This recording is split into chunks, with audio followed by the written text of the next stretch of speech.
Hello friends, welcome.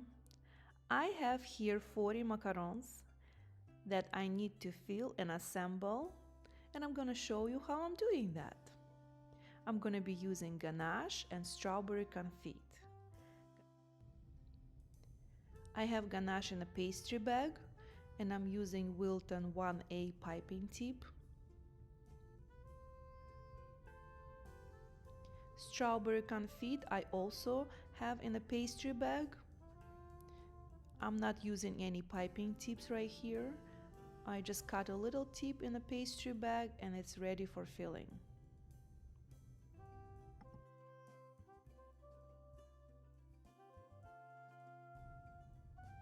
I have to tell you, this is my favorite part of making macarons.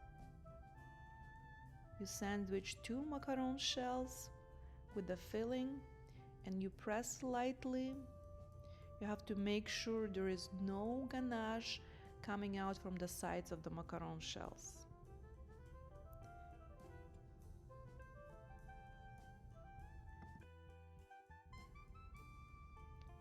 I'm using plastic container and I'm placing assembled macarons.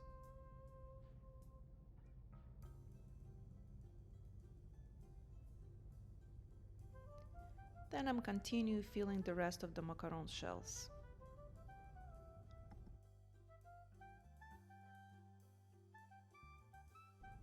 When I assembling macarons, I like to use the baking sheet pan, the one I bake macarons.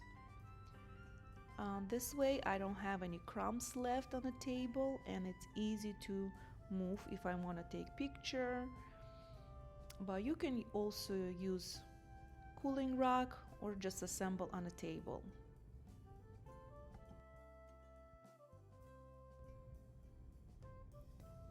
Just like this, sandwich two macaron shells and continue with the rest of them.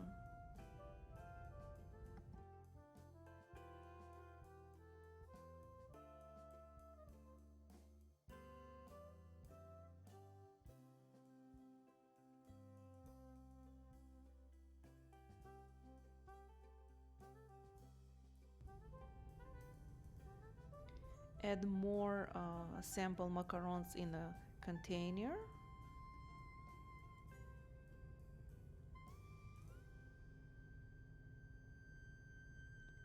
And place the cover over.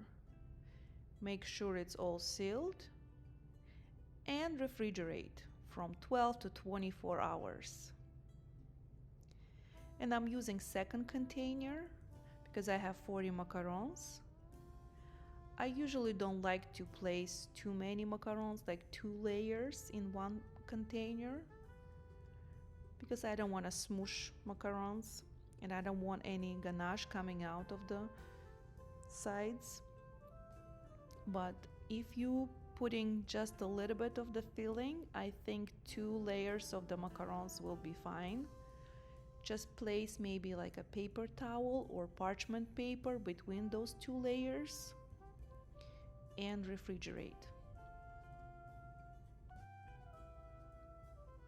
And you see ganache is stable, it's not running, it's holding shape, and it's just perfect for macarons. To be honest, it doesn't take too long to assemble macarons.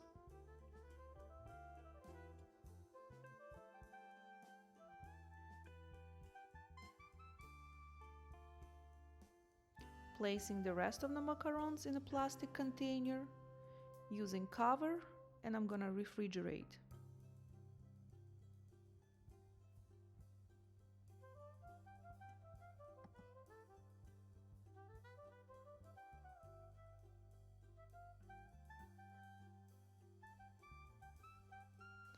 If you like, subscribe, and thank you for watching.